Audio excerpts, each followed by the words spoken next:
Me haɗin ki da mijin yayarki? Aurensa nake son nayi. Ba zai yiwu ba. A ƙasar kafirai muke? Kyale ta kawai Prince. To amma kin yi karatu kuwa?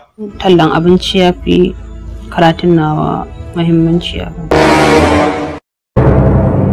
Jahilci ya fi hauka. To amma fa Allah ya haranta mace ta aure mijin yayarta. Dakata malam. Mutane dubu nawa ne suke aikata abin da suke so, kuma sannan sun san ba daidai bane. Zamani ya lalace. Abin da Allah ya haranta ne fa nake faɗa miki. Bayan da za a cuce ni ka haɗa ni da Allah ba zai yi ba. To dai bawa aure tsakaninku. Wannan haram. Wallahi sai na aure shi.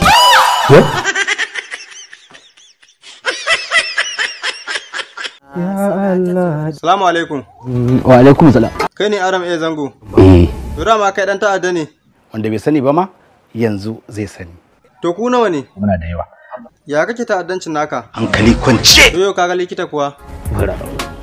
Wato wannan ma mara lafiya ma ya dauke ni kenan. Sarki, dama kai dan fara ne. Ni ma fi wani kusa da ni.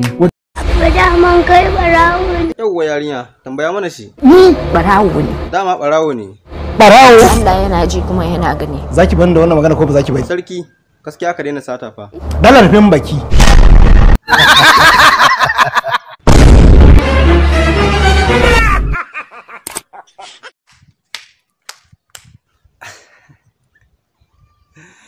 Idan wannan wasan ya ƙayatar da kai, ka yi subscribing sannan ka danna ƙararrawa domin samun sababbi na gaba. Ka yi liking idan abin ya ƙayatar da kai, sannan ka yi sharing zuwa ga 'yan uwa da abokan arziki. Ka shiga YouTube channel ɗina mai suna AliSK SBT TV.